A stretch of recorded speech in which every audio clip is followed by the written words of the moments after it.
Welcome to Entrepreneurship with Peter Christo.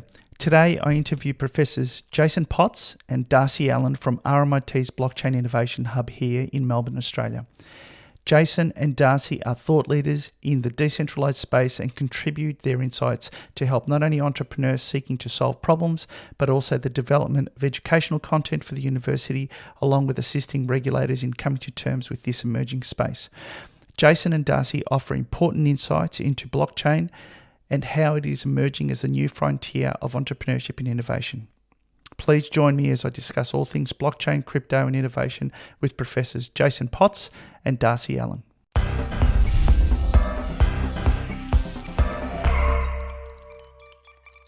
Okay, well, let's just go. It's recording fine, so... No worries.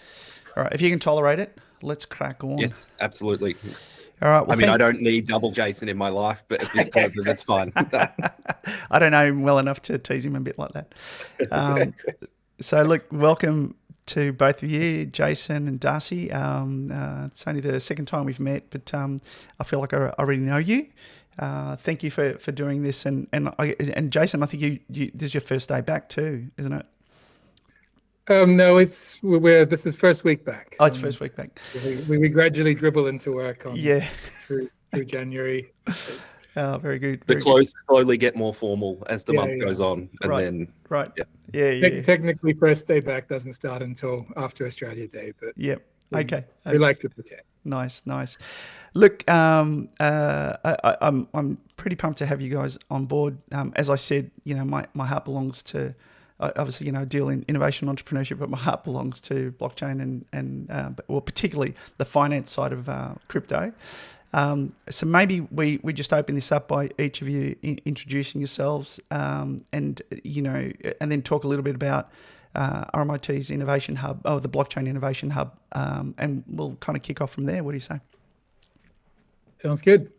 I'll jump straight in. Thanks, Peter, for having us. This is always a pleasure to do these sorts of things. We've been looking forward to this. So I'm Jason Potts, Professor of Economics here at RMIT University. I've been here for 12 years or so, and we started the Blockchain Innovation Hub, let's say 6 years ago. Does that sound right, Darcy? 2017. We're now 2024, so it's all a little bit confusing. Many cycles ago. Right. We started it back at a point in time where it seemed like just a completely crazy thing to do, because part of it was what's blockchain. But our initial insight was, so we're sort of a bunch of business school types. There was about three of us initially, and then Darcy came in very, very soon after we started. But we're sort of business school types, economists, lawyers, accountants, and so on. And we've been playing around with this new technology. And especially in your PhD, Darcy, that was right where a lot of this started. We've been playing around with very early stage new technologies, and we're doing 3D printing and cryptocurrencies, whatever they are, and a few other things. And what our interest was about the nature of entrepreneurship and innovation in very, very early stage technologies. And we're interested in how do you find out business models? How do you figure out what type of things to do with this? Just really wanting to dig into a very particular type of fast-moving, not even patented type technologies, and crypto was just one of the ones we had on our list. We got obsessed. We got utterly obsessed with that. Went down that rabbit hole. Have found more rabbits than possibly anyone else. But it was that initial just trying to understand very, very early stage innovation around very, very new and weird tech that was fast moving that got us obsessed with this. So we started Blockchain Innovation Hub then, that's where sort of 6-7 years later. But just to sort of leap ahead a little bit, the thing we're obsessed with now is Gen AI for exactly the same reason. Right. So we're sort of this rapid, fast moving new tech that's just sort of appeared seemingly from nowhere and is disrupting everything. And we're obsessed now with just how you build new business models out of that. What does it mean to try and trying to understand the nature of entrepreneurship and innovation in that space. So, we're still blockchain innovation hub. We're still completely in that world. Yeah. Well, I guess Now you can bring the two together. You can conflate the two. Absolutely. Yeah. But look, I'll let Darcy introduce himself too, and I think we'll circle back on that, because that's a deep, dark rabbit hole that I'd love to go down. Fantastic. It's great to be here, Peter. Thanks for having me. My name's Darcy Allen. I'm an academic economist, just like Jason. I'm the Deputy Director of the RMIT Blockchain Innovation Hub, but it's also part of this broader research program into entrepreneurship and frontier technologies. And just to go back to what Jason said, back in 2014, 2015, we were looking at a whole range of different technologies and the entrepreneurial communities that emerged around them. Blockchain really stood out to us at that point in time. And that's why we got obsessed with it and went down a rabbit hole. And it stood out because blockchain itself is quite a different type of technology to those other technologies that were mentioned. So there are industrial technologies like 3D printing or lasers or drones, and they help us to do physical things faster and better and cheaper and so on. Blockchains are not an industrial technology, they're an institutional technology. They're a technology of governance and rules and trust. That's why they're so hard to understand. But we were a team of institutional economists, and we see the world, and what we see is we see institutions. We see firms, we see governments, we see clubs and commons and all these rules in an economy, and we think they're critically important. And then in 2008, 2009, here's a new technology of rules that doesn't happen very often. So we just went straight down that path of, we saw the value in it very, very quickly, because I think we were predisposed almost of our view of what an economy is and what a society is for why this tech might be so disruptive. So that gives a little bit further background to how we got here. Look, that's extraordinary. So am I right to assume neither of you come at this from, you probably have an appreciation of technology and some capabilities, but you're not technologists per se. Would that be fair to say that? Yeah, we're economists. Yeah. It's interesting because I would class myself in the same way. So I'm a business guy, but I was always the guy that the engineers could understand, or I could understand the engineers. So or tolerate their personal habits, right? There's this stage of a new technology, right, where we have the tech and the tech works, and we're looking around going, well, what do we do with it now? It's not clear often when that new tech emerges what we do with it. And the entrepreneurial process is going from that tech invention through to, okay, business model, application, how does it work in practice, all of that. And we're still seeing that in blockchain at the moment. We're still figuring that out through the booms and the busts and the cycles of whatever's big each year, which is really exciting. So let's just get something out of the way first, if I may. We all talk about this rabbit hole, and I have an opinion in terms of what that rabbit hole looks like. And in my view, you've got to be a little bit of a techie, and if you get the tech, or you come in through the lens of tech, then you might bump into economics, and then you might bump into finance and how money works, and then you might bump into how regulators and the power operates, the power structure operates not only between governments and between businesses and how would you characterize this elusive rabbit hole that keeps sucking us in? Either of you, you're welcome to have a crack. It's chaotic. Whatever it is, it's chaotic, and it's different for everyone. It depends what you're building in many ways, or what you're interested in. So one of the things that we do at the Blockchain Innovation Hub is we have a lot of startups walk through the door who have very early stage startups who might have an idea, might have a potential application that they want to use crypto or some other tech for. And the rabbit hole that they go down from there is very much determined by which industry that they're going down. Right. But I think what's unique in crypto is that I think that rabbit hole is much more diverse in terms of disciplines than a lot of other technologies. It's amazing how much you do need to learn about economics, governance, law, accounting, and so on, because we're kind of building little economies in a lot of these startups. Yep. And it's almost like you need all of those disciplines to fit it all together. So there's no easy answer to that question. Yeah. And nobody has everything, do they? No one is an expert at everything. Yeah, can I just elaborate on that a bit, Peter? Because I think Darcy's point about building economies is sort of something that we were predisposed to see. So we're kind of, we're economists, but we're a particular type of economist, sort of Austrian institutional economists. So when we look at an economy, what we see is not just production processes and machines and technology and capital and whatever. We see transactions and coordination and a whole lot of just economic value being created by facilitating trades, facilitating, and that sort of economic infrastructure of counterparty identity, the role of money, the role of sort of contract security, the role of just overcoming a whole lot of trust issues that sometimes are solved by government, sometimes they're solved by only trading with your friends or people in the same company as you, just people that social technologies. Those things don't necessarily tend to scale. And when we sort of first stumbled upon crypto, we didn't see money. We didn't sort of see a cryptocurrency and get obsessed with that. What we got obsessed with was the sort of smart contract side of it. Right. Where what we were dealing with here was a new technology for business that could create value by basically enabling high trust, low contact counterparty trade. I don't need to know who you are in order to safely, securely trade with you. Yeah. And our sort of central insight was, we'll probably talk about this later, sort of around innovation commons, around sort of pooling of information about value discovery and opportunity discovery. But the other core insight was just that what blockchain technologies do was that they lowered the cost of trust. And that's a cost of economic, of creating economic value. And if a cost goes down, you can do more of a thing, the demand curve slope downwards.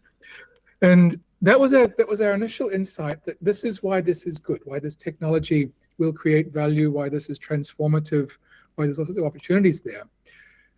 But those opportunities weren't around sort of better, faster, cheaper products. It was around better, faster, cheaper coordination or organization or facilitation of trade. And that was what we were, in terms of the value discovery, we're sort of trying to help people figure out, how do I make money out of this technology? Mm-hmm. The insight was, okay, where can we reduce costs in a business? And it wasn't so much a business making stuff, it was a trade infrastructure or a trade network or economic cooperation, people coming together to do stuff. Mm-hmm. That was the thing. And we saw that very clearly, and it was sort of striking how few others did. And they were sort of seeing, we had a lot of sort of situations where we're dealing with firms that come to us and, often big corporations, and go, look, how can we implement blockchain in our company? Mm. And just right at the front, that was the wrong question. Mm. Okay. The wrong question was, the right question was, how does this technology create value? Yeah. And it does so by facilitating trade, facilitating contracting, enabling economic interaction to just be done. It's a little. I think there's an element of, and it's happening with AI now. So you've got to include in a paper, if a pitch or whatever, and we're using AI, because suddenly that signals that you're at the nosebleed. And I think what I'm hearing from you, Jason, is the tails wagging dog a little bit when they come at it from, we want to use blockchain. Well, where is the value? Where what is it exactly you're trying to achieve, and is this appropriate for you? But I'd also speculate that there's an audacity that you need, and you guys sound, particularly that you came into this so many years ago, setting up the innovation hub, the blockchain innovation hub. It's an audacious move, right? It's an audacious move from a career perspective. It's an audacious move from just a professional. How do you explain it to your friends and family, sort of stuff? What are you doing? Oh, I don't know. So when you come at a business, and I've bumped into this several occasions in my career, how big do you want to bite and how hard do you want to chew in terms of, and how long do you want to endure before you can actually discover the innovation or discover the thing that's going to give you the commercial opportunity or the opportunity to add value, whether it's commercial or not, but somehow that you've got something that's got utility, it's got some sort of competitive advantage. Does that line up with what you're saying? Is that what you're seeing, or does everyone come out and say, look, we just want to bolt on blockchain because we reckon we can, however they frame it, because we're going to save 2% on our our costs, and therefore that. Yeah, we saw a lot of that, and we continue to see a lot of that. But I think that our sort of realization was that the challenge here is, like all new general purpose technologies, it's not just blockchain. We saw this, and we're seeing this currently with Gen AI. We saw it with crypto blockchain. Previously, if we'd been around in earlier generations, we would have seen this in, the invention of the transistor or the electricity or whatever. These technologies don't come fully labeled. It's, they're physical technologies that do stuff, but there's no economic value in it. The economic value is figuring out how to make them useful. Right. And that's a discovery process. And that discovery process, sometimes the engineers or the physicists or the whatever chemists or whatever will have some insight into, we could use my new thing for this. Yep. But mostly that's the entrepreneurial process is a discovery process of having a conjecture about, here's how I think this will create value, and then trying that. And often, many times, there's some missing assumptions in that, or there's missing information, and then other entrepreneurs will see that and then have another go at it.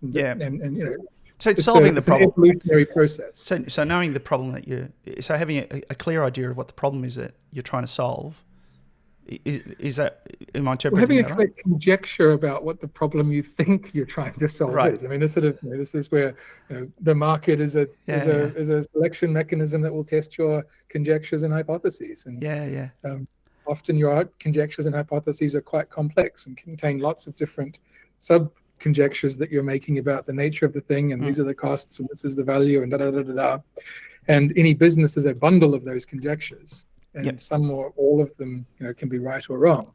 Right. But that's the sort of evolutionary, entrepreneurial, Austrian, institutional perspective on the nature of where does value come from. Yeah. And a new technology, the thing that a new general purpose technology does is it disrupts old truths about business models, about sources of value, and so on. And we're still 15 years into with crypto. Blockchain, 15 years into just trying to figure out, testing what is still true, what is not true, and what value opportunities. It's also interesting thinking about the size of the firm. I think its process is very different in a corporate or an existing business with existing rules and systems and processes compared to the startup that is willing to go full crypto from day one and build it in. And we had this initial view that we thought we were going to be teaching large corporates how to integrate into the blockchain economy. And they were much slower in that regard, that, they had little teams thinking about it and so on. Where the big changes come from were from small startups, teams, often young teams who don't necessarily know how business processes work, who don't even go to that initial thinking of, okay, but who's the director of this thing? What are the legal liabilities here and so on? You almost needed to be naive on some level to do some of these audacious things. And that was super exciting. It's where we saw a huge amount of the innovation that happened. I mean, if we talk about, so in 2020, we had decentralized finance, or DeFi summer, where there were these massive new projects created, new financial primitives. That didn't happen in a bank. That didn't happen in an existing firm. This innovation happened because effectively they ignored all the regulatory system. They ignored existing processes and went out and said, okay, how would we create a decentralized exchange? And went from there. And it's just it's almost the innovator's dilemma in some ways, that these small teams with a little bit naive can go out there and disrupt the big players, and then the big players follow after that. Yeah, I read something recently where there was a student in a maths class, and the lecturer was drolling on, and he lost consciousness. He fell asleep. Woke up just as the lecturer said, and these are the two maths problems, and left it at that. He basically said something like that. So the student interpreted that as, I've got to go away and solve these. So he went away and he solved one of them. And he came back and he said, look, I've done the work. I've solved this problem. He goes, what do you mean? He goes, well, the problems that you gave us. No, they were the problems that were unsolvable. So they were the problems that were unsolvable. You can't solve them. He goes, well, here it is. I did it. And lo and behold, he had done it because he hadn't set himself that limitation. And there's kind of a bit of a line between, the corporations and the contained thinking, because we want control, but it's those that are outside that space that just are staggering through the forest of confusion and then suddenly see something and say, hey, oh yeah, this is. Yeah, and there are a huge number of problems like that in crypto, right? Whenever you work with a small startup team on this, you very quickly come into problems of, okay, assume pseudonymous identity, right? So we don't know who anyone is, including people in our own team, right? So we're often working globally. We're trying to pay people in this digital money that goes up and down, and try to build all of this almost in the frontier, right? It feels like a Wild West of building new types of institutions. Not a Wild West in a bad way, but in a way of, okay, there's no identity layer. We're going to build that. There's no way to bridge across these two ecosystems. Well, we need to figure out a way to build a bridge or a stable coin. And we just see this rapid process of innovation in institutions, in rules, that we haven't seen before on this scale. Yeah.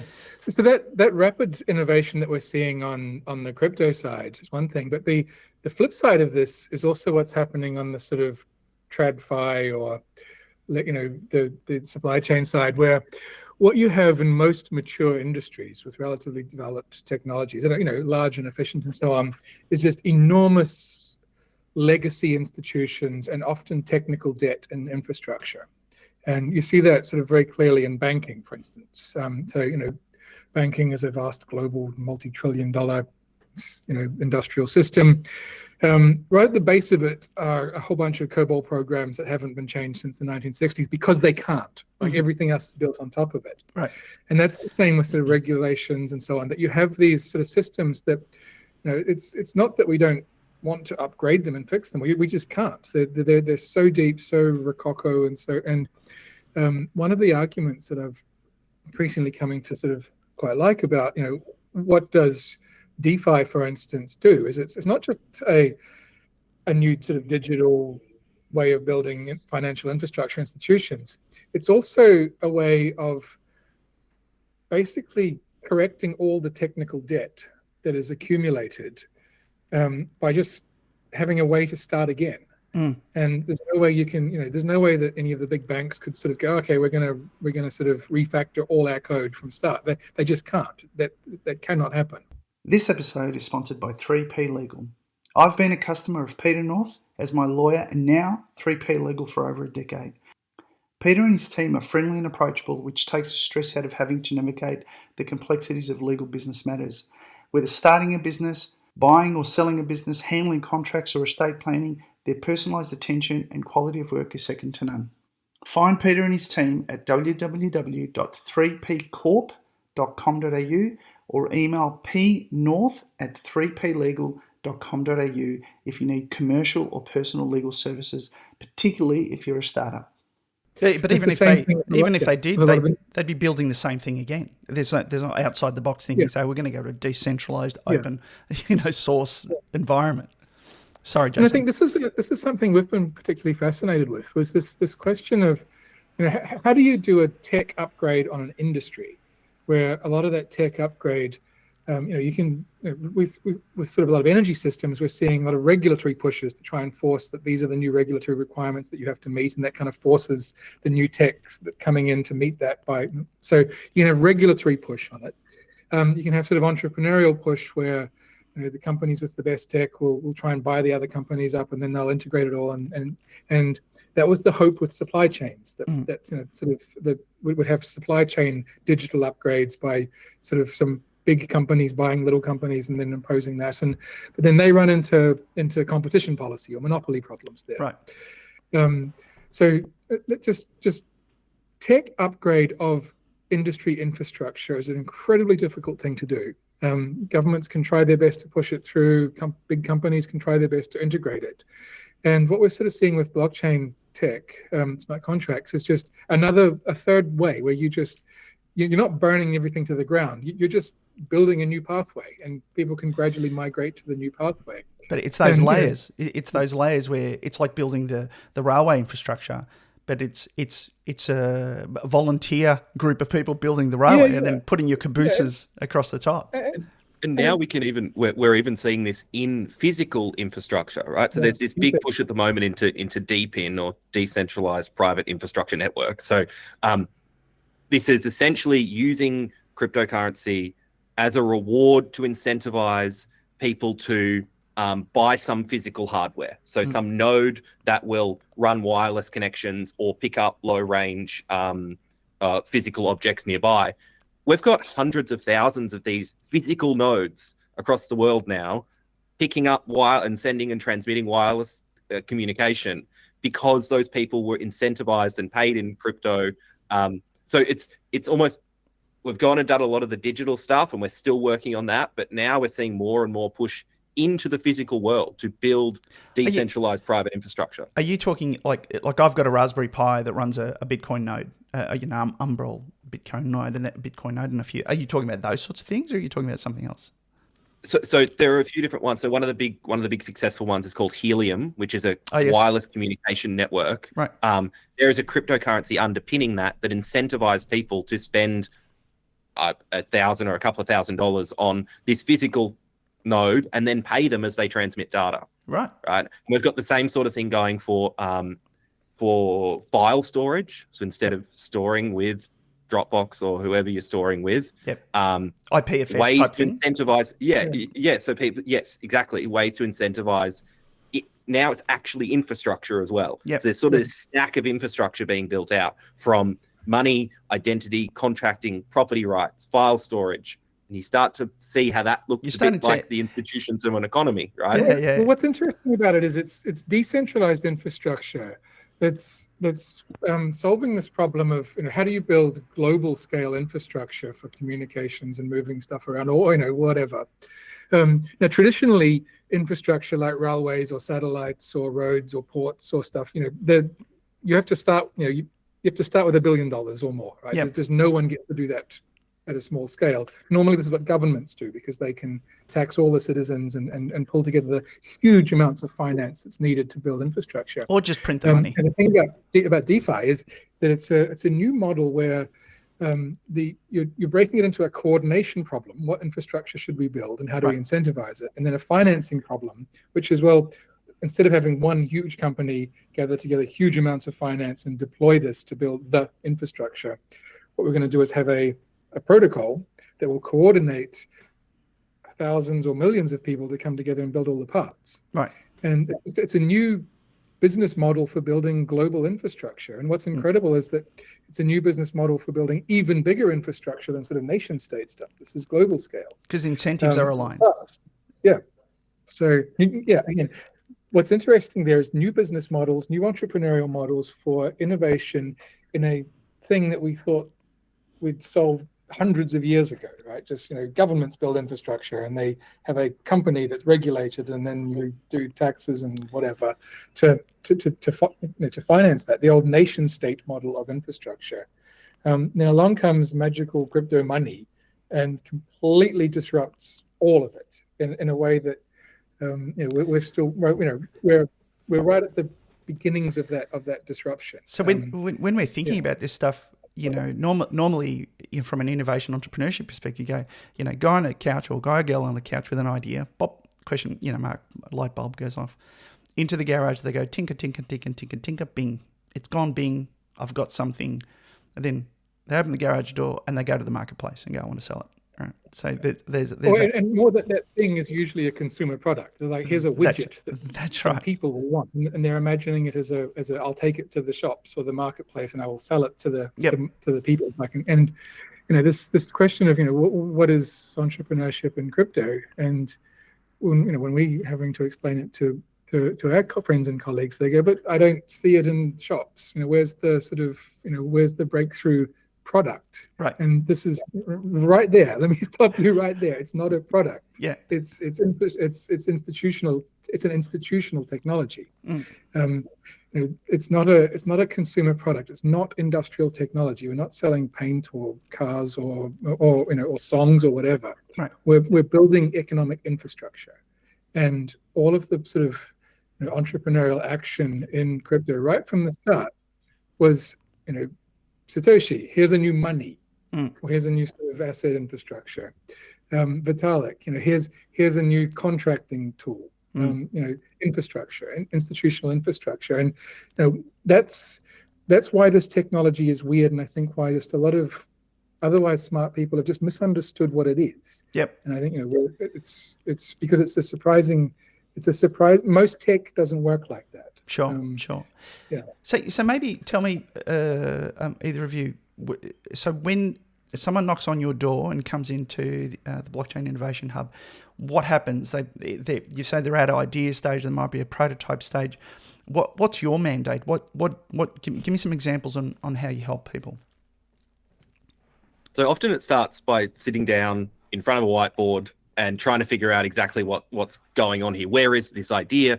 Does it make a lot of sense, right? Because we've talked about institutions a lot throughout this podcast. Sometimes a company will just work, right? And that's the right way to build this particular product or solve this trust problem. And it's not clear that a blockchain is needed in there at all. So a lot of that process at the start is figuring out, well, what trust problem or coordination problem are you trying to solve? Why or should there be a token here or not? Is this sort of community driven, or are you trying to do it yourself? And we'll do a bunch of different whiteboarding sessions and see where it goes from there, basically. And I mean, every team is different. It looks very different. Some people are coming in with a lot of entrepreneurship experience. They've done a whole bunch of exits already. They might even be closer to the end of their career, and they're finally making the plunge into some wild crypto stuff. Right. Or it's a very young team who's dropped out of uni because they're obsessed with this as well. Right. And often it's the latter that wins the game. Yeah, Jason, I don't know if you want to add any more to that sort of process. I think the thing, I mean, we love this sort of stuff. It's absolutely just, these are always fun and exciting things to do. But part of it is because the first questions that we're interested in is just, what is the nature of the economic disruption that you're trying to, what are you trying to disrupt? And we usually spend, we spend our initial time just trying to figure that out, trying to understand how value is being created, what types of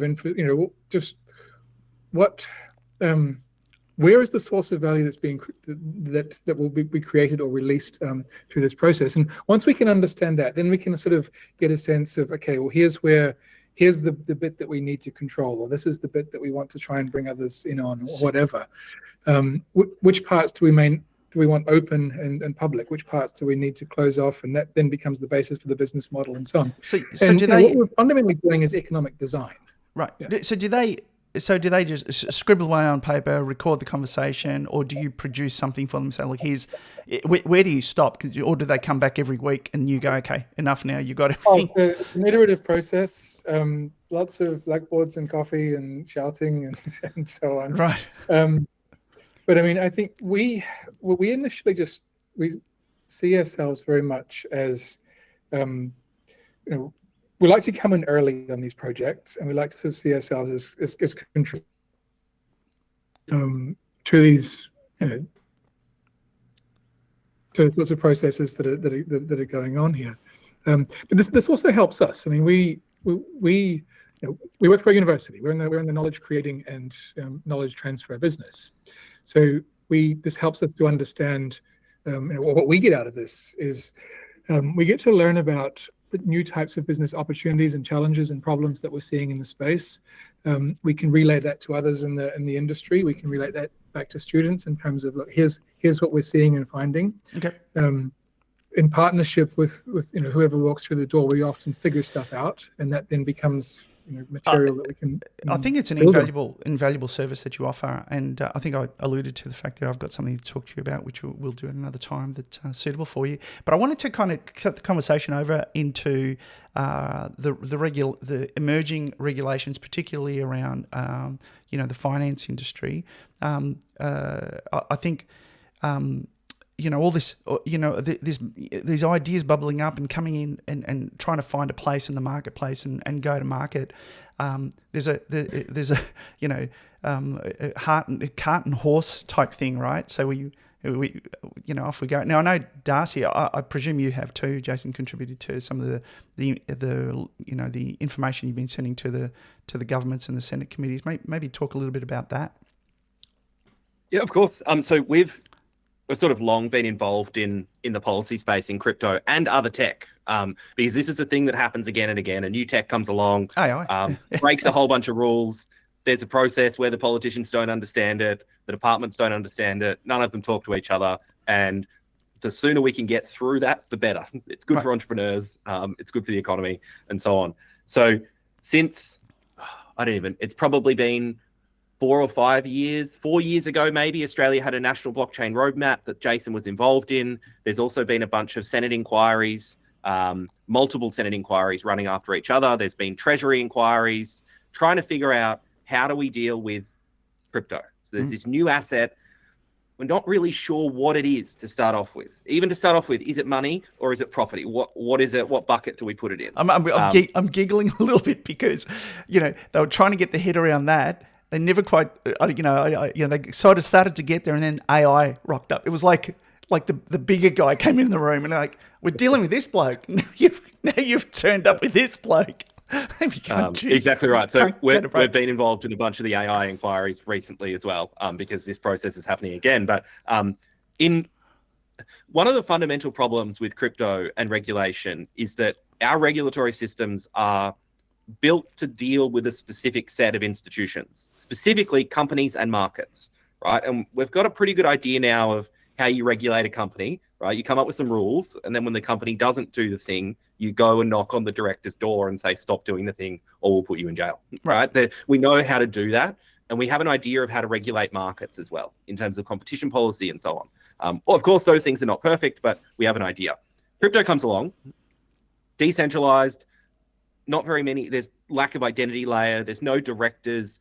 Even if you wanted to shut Bitcoin down, you couldn't. There's all these things that just, we don't even know how to start to grapple it. So where we're at in Australia at the moment, after several inquiries, we're hopefully in the next year or so going to take some of the low-hanging fruit of the crypto industry and regulate centralized exchanges. So centralized exchanges where people go and buy crypto and trade crypto, not the decentralized parts of the crypto economy, but the centralized parts. And essentially at this point, the proposal is to use existing financial services licenses and apply them to centralized exchanges. Right. Now, this makes sense to me. There are custody problems. Someone is holding an asset on your behalf, and they may do things with that asset that you don't want them to. Mm-hmm. They might lose it. They might go and invest it and lose it, a whole bunch of things. It makes sense to me in these centralized parts of the crypto economy, basically the on-ramps, that our existing regulatory systems can apply. Mm. That's the low-hanging fruit, and we're getting there. We're slowly getting there. I'm not very confident of what happens as soon as you step off a centralized exchange into the crypto economy, where you have decentralized networks, community-owned organizations, and so on. We'll get to that at some point. In the first time, we're trying to protect consumers, prevent a bunch of scams, do all that sort of stuff through centralized exchanges. But I'm not too confident of where we go into the next stage, because I'm not convinced that a government could ever regulate Uniswap as a decentralized exchange. I just don't see how that could happen. One thing that is starting to happen is we're seeing the legal recognition of decentralized autonomous organizations. So decentralized autonomous organizations, or DAOs, are basically communities on the internet that use blockchain technology to coordinate around something. There's tens of billions of dollars sitting in decentralized autonomous organizations to do a whole range of different things. But they have no legal recognition. They're not a company. So that's a problem for them because they can't really write a contract inside a legal jurisdiction because there is no legal entity there. So some states in the US and elsewhere You can't sue them. Essentially. So there's various workarounds that we're working towards, and we'll see that, I'm sure, in Australia in the next maybe couple of years. But I'm not sure where it goes from there. Yeah, it's that old problem of, in corporations, whose throat do I choke if this goes wrong? Right, okay, it's Jason or it's Darcy or it's Peter. This is a completely different beast. Do you think with some of the regulations there's a conflict of, I don't know what the right word is, but the conflict of interests where I as the government am regulating something that is in effect threatening my what's the French? Raison d'etre. But the reason for me to exist is because I operate in a centralized world. And I'm regulating something that is threatening my ability to earn a living, to have a place. Yeah, and that's particularly true for institutional technologies, because the main producer of institutional technologies is usually the government. Right. Government and its friends that it contracts to produce them. So the classic example of that is military contracting, where you've got a government raising the funding for it, and then a small but select group of large friends that build all the equipment. I mean, the broader question here, and again, this is sort of something that we're, the types of economists that we're particularly alert to this, is the question of who benefits from regulation. Or what is regulation for? And the standard answer is, well, regulation is to prevent harm from unscrupulous corporations from harming gullible consumers and citizens, and the government stands there and protects the citizens from the evil corporations. And there's some truth in that, but by far the main beneficiary of regulation is existing incumbent corporations being protected from competition. Yep, absolutely. Banks love regulation because it raises the costs of new firms starting up, becoming a bank. First, they have to get a license, and those licenses are restricted. And barriers to entry. Yeah.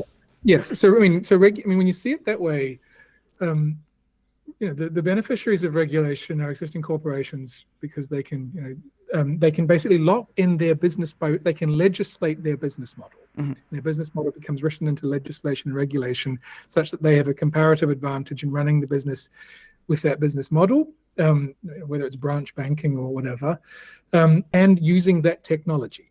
So you end up, and this is sort of the reason that we're sort of quite heavily involved in regulatory reform, is that regulatory reform, from our perspective, often a major purpose of regulatory reform is to facilitate innovation by just basically breaking up the existing regulations that are holding back or locking in business models and raising the costs of new technologies, just to either to create a more level playing field in competitive new technologies. And we're seeing this, like that's at the core of what is happening with DeFi versus TradFi. We'll see it again with AI and say consulting, or AI and just all of the sort of disruption that's coming up. So a lot of AI regulation around privacy and other types of things is really, in some respects, is just cover for protecting existing business models and existing capital, right? Mm-hmm. So there's a lot at stake here around large capital investments that could be devalued by new technology. So innovation in new technology is it's great, it's good, but it's massively disruptive and costly if you have existing capital that's embedded in old technologies that's about to be rapidly destroyed. And so we have a situation where part of the function of politics is to sort of launder that transition, and enable new technologies to pay off old technologies and effectively buy them out, and that's a political process. I guess the other complexity must also be we don't operate in a silo. So America's doing stuff, the Europeans are doing stuff, the Brits are doing stuff. Well, that's the other big new thing. So one of the reasons that we've been actively trying to campaign and work and help Australia to develop good, high quality, world-class crypto regulation is that we're in competition with other jurisdictions, and this is an opportunity for these are internet type things. They don't exist in countries; they exist on the they're as big as the world. Yeah. And regulation doesn't become just a way that a government, a state, controls its citizens. It's actually have to compete with other regulatory jurisdictions for inbound capital, for inbound technologies and other ideas, or exit to sort of mitigate or minimize that. And what we now have is a surprising, interesting world of competitive regulation. And the bigger you are as a country, the less you have to worry about that. But countries like Australia or Singapore or even Japan are sort of realizing this is a huge global opportunity to sort of see high quality regulation as an opportunity to bring in advanced technologies and jobs and other types of socially beneficial things to their citizens. Who's doing it right? Yeah, you mentioned Singapore. Who's at the leading edge of actually enabling innovation and entrepreneurship in the decentralized world? Who are you liking? Look, if it's El Salvador, I hear it doing day.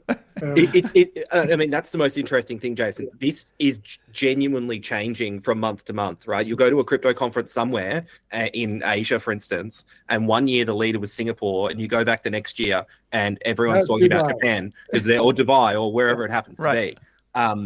It's also because it depends what type of business or industry the particular project is in. So they're all tackling different things. If you want to go and register a DAO, a lot of people would say, we'll go to particular states in the US, to be clear, which is what one of the key things we're seeing across the board is it tends to be smaller jurisdictions that can move faster, Florida, Texas, or are willing to make those bets to put through a bill because there are risks inherent in regulating any new tech. I just want to go back quickly to a point that Jason made as well. That one of the key things that we contribute to the policy debates in Australia is around defining what that regulatory perimeter is. So there was a push towards regulating centralized exchanges. A lot of our contributions were, okay, make sure not decentralized exchanges. Say that is not what you're regulating so that you don't kill off all of this tail of entrepreneurs in Australia who are doing this. And to add to another point that Jason had as well is that one of the conversations we often get asked, aside from who's the leader, is essentially how many jobs or which blockchain companies are in Australia. That's a question that politicians want to know. They want to know how many jobs there are, how much economic activity there is. And the challenge we have is that these are decentralized, often team-built products that maybe you've got 5 people in Australia who are contributing to a multi-billion-dollar protocol, but you don't really know where those perimeters are. Often those people want to be anonymous. Right. So it's a hard political argument to make compared to a lot of other industries because you can't draw a line around it and say this is how valuable it is. This is what electorate it's in. That's right. That's a good point. But it's like Jeff Booth's argument as well. Is that, technology, these sorts of things are job destroyers. You don't need as many people digging the hole as you did. The shovel came out, the backhoe came out, and now you can get a robot building the thing. You don't have anybody necessarily. It was suggested to me that in the not too distant future we will see the first one-person unicorn that just surrounds themselves with I don't know if you agree with that. $1 billion company run by one person. It sounds like Michael Saylor to me. Yeah, it might have been.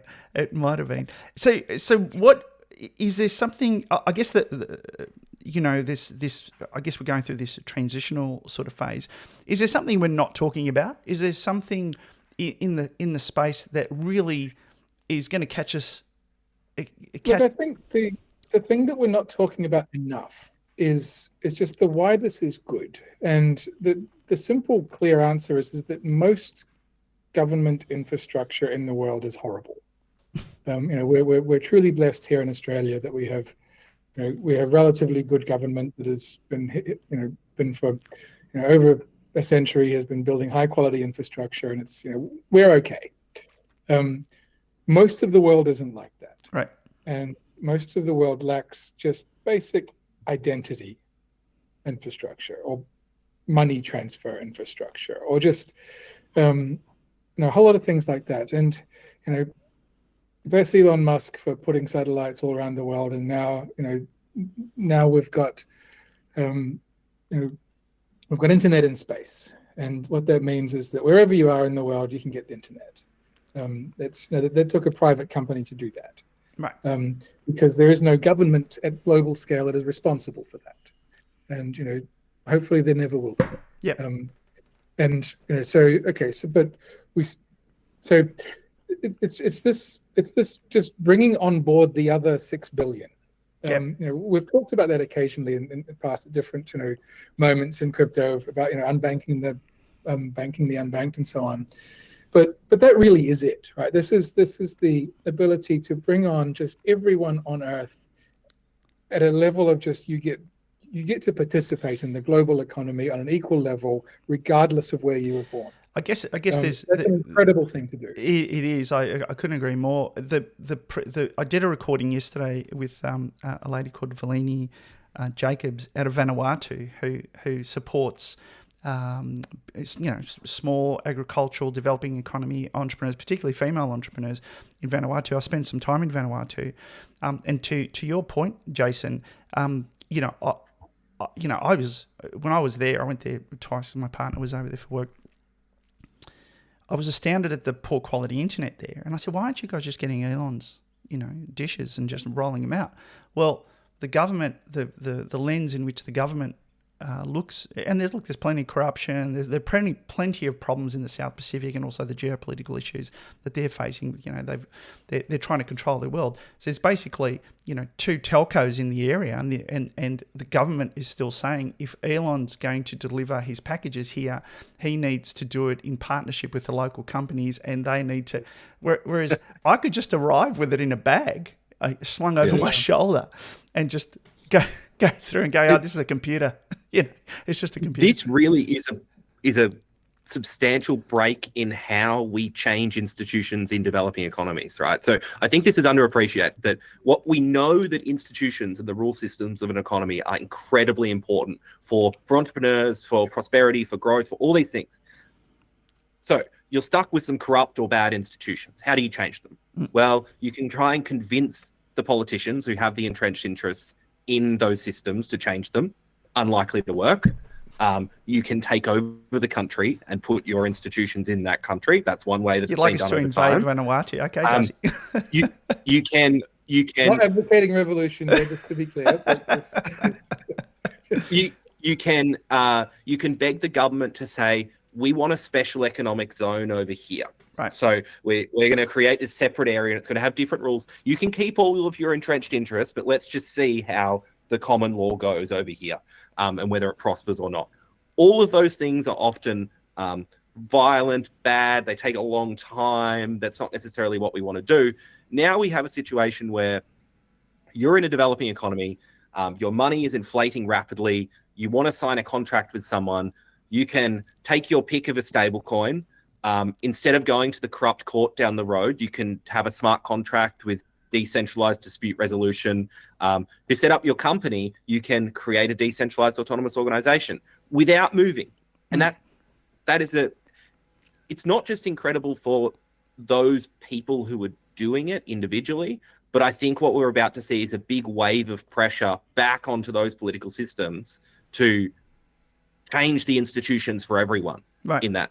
And we're starting to see that.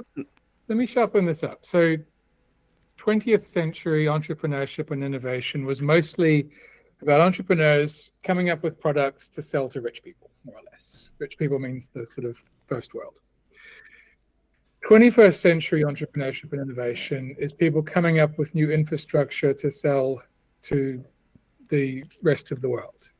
And that's, Satoshi was the first 21st century entrepreneur in that sense. And we're seeing more and more of this. I think this is this passion. Now you don't necessarily start by building a company and raising finance. You get a white paper and you launch a DAO or whatever. Like the mechanics of how you do this are a bit different, but it's also whom you're serving, and what you're building here is this was the sort of thing that a few centuries ago, if you wanted to do this, you would try and conquer a country and Right. colonize it or whatever. Right.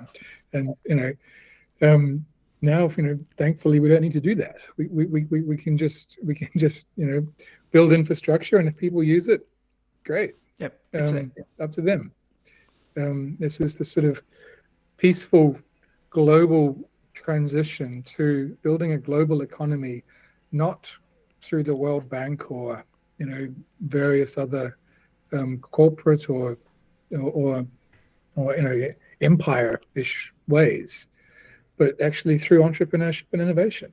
Grassroots, just build something. If people use it, the world, that's how we grow economies. Sure. And it's incredible. And that's entrepreneurship and innovation in the 21st century, and it's a digital stack. It's crypto, smart contracts, blockchains are the foundation of that, but it's running on the internet. That internet is held together with satellites and computers. AI comes along and just powers that up.